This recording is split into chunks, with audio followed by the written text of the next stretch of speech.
Okay, so I just got back from church, and I actually recorded a video before this, but it cut off halfway through because I didn't have enough storage on my device.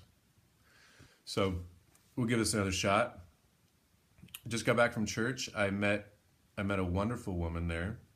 She came up and introduced herself to me in the back row prior to the service, and we talked for a little bit. And she's out here from Texas. She's taking care of her mom. And it was a good service today. Although some of the stuff that they were teaching, it'll hit a wall in my mind. They were saying things. The lesson that I heard was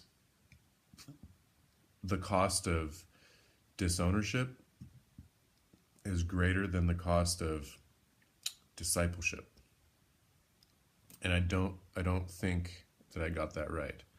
But basically what they were saying was that just coming and showing up to church and worshiping is not as valuable as imparting or mentoring somebody in the life of Jesus in the church.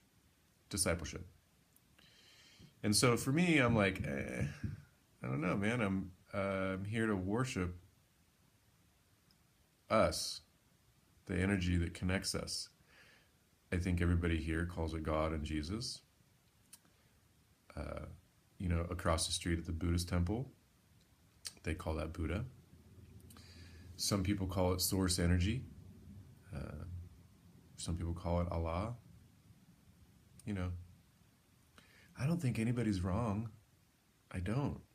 I think maybe in the way that they interpret and react to the different teachings and methods of all of these ancient teachers, that's where they can be wrong. But, if you're just taking a hard stance, like I told the lady after the service, she asked me about what brought me in, and I told her that I was over at the Buddhist temple a couple of weeks ago, and they were closed for their Sunday morning meditation, and that the guy who was holding the stop sign for the crosswalk welcomed me in and was like, hey, that's closed over there, but you should come over here and check out our service here at Radiant Church. So I did. And I told her that I thought that I told her exactly what I just told you, which is that God and Jesus and Allah and Buddha and source energy and Zeus even, all the gods, any god that we personify, any personification, that's just our inability as humans to interpret the higher powers of our world, of our universe. So the best thing that we can do is personify them, a lot like we do with the frog and the princess. We give this frog a name, and that's a bad example. How about Beauty and the Beast? The better way, the best way that we can understand this beast is by calling him a name, which Belle ends up calling him Beast. At least in the animated version. I've not seen the real version, the one that just came out, so don't rake me over the coals. But the best way for us as humans to allow this character building in our minds as we watch the movie, we have to personify him. So he's got to walk on 2 feet. He's got to wear clothes. He's got to have a name, whether it's a name like John or whether it's a name like Running Wolf or whatever. It doesn't matter. But it has to have a common noun or proper noun or whatever you call it to classify, not classify, to identify him or her or it. So, and I told this lady, I told her that what I told her was that we have this underlying connection, all of us do, and that some people call it God, some people call it Jesus, and whatever, what have you. And she says, well, this is where I disagree with you.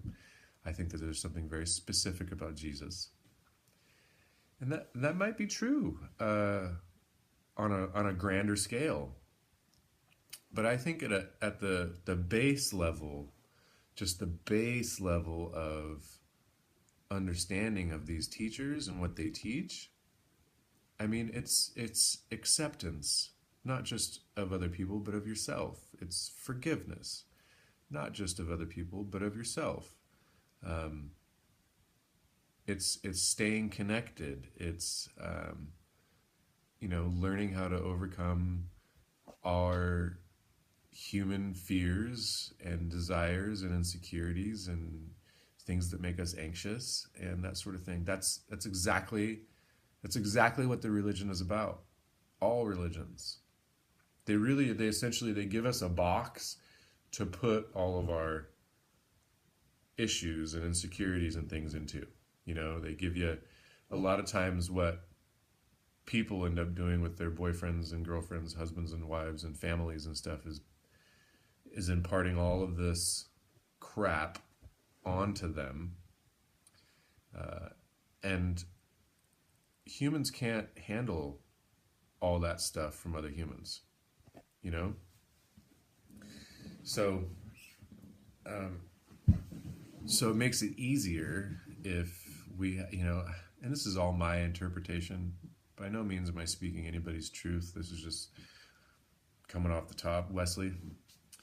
So we have this, Jesus, for example, we create this box that we could be like, oh, well, like my mom used to tell me growing up, we're going to put that in Jesus's box. We'll let God take care of that. Right. Or Buddha, for example, you go into a meditative state and you inhale the positivity and exhale the negativity. You release it. You let it go. Why can't we do that on our own? On our owns? Why can't we do that on our own? I don't know. Why does it take a perceived higher power or a perceived God energy or whatever for us to put our stuff into? Our faith and our insecurities and the things that we don't like about ourselves, or our praise even when things go right. So I don't know, but so I hit a wall. I mean, I was there for the entire service and I was receptive of it, and although I still notice, and now I realize, okay, people are on their cell phones, a lot of them because they're taking notes, A, or B, because they're reading their Bibles.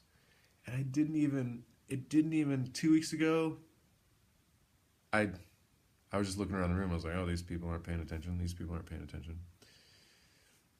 Being super judgy. And then I realized, a lady next to me picked up her phone and as they said, turn to your, Romans, whatever in your Bible. And I was like, oh, she's using her phone as a Bible. Okay, that makes sense. But there's still a bunch of people that are like, that are like, I saw like 3 rows ahead, there's this young guy. He must have been, not a day older than 16 or whatever, but he's checking out some chick across the room. So you just see his head turn like this, for a good 15 seconds or whatever. And then he back to the pastor, back to the teaching or whatever it is. And then a few minutes, maybe less than a minute goes by and he's back here again. And it's okay because we're human. We're full of faults and full of flaws. As I was paying attention to the pastor, maybe my head wasn't moving from side to side, indicating my disinterest.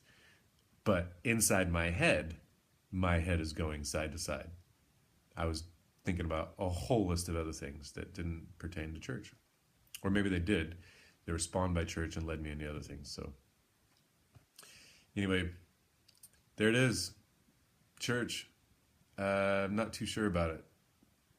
Afterwards, that the lady came up and started talking to me again, and then one of her friends came up and introduced herself.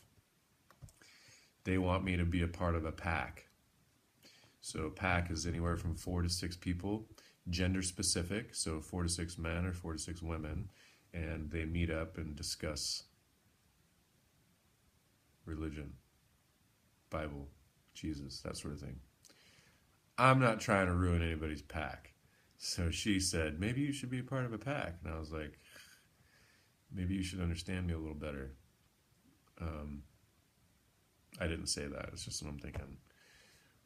So, and it turns out that they have these parties. And so I got a list of these parties. There's like at least one every evening of the week. If not, like there's one day there's like six. And they're just Jesus parties. So, people show up, and she says you just show up. You got to RSVP just so people know that how many people are coming. But you just show up and party, I guess. You get. I mean, not party. I mean, obviously they're not drinking kegs of beer and vodka shots, I'm sure. But yeah, she said show up and just connect, and make friends. So I don't know if that's what I'm gonna do. I told her I'd think about it. It's about as far as it's gonna go for now. But I gotta practice some piano, and there's some yard work to be done outside, and I gotta clean the pool a little bit. Just thinking about fixing the garden. I'm just so tired. Last night was such a long night, and I feel like crap today. I ate like shit last night. I don't think I drank too much. I think if anything, I probably ate too much sugar, but I had some wine. I had a bunch of tri-tip, which I've been eating somewhat vegetarian the last few weeks. So I'm not sure if that's hurting me too, but I've got a headache right now, and I usually don't have headaches. It's because for the last like 6 years, I was just as clean as could be. So when I get these headaches, they're very kind of out of the blue for me, but I understand what I did. I used my body as a garbage disposal. So anyway, I'm going to get back to life. I will post another video today. I don't know.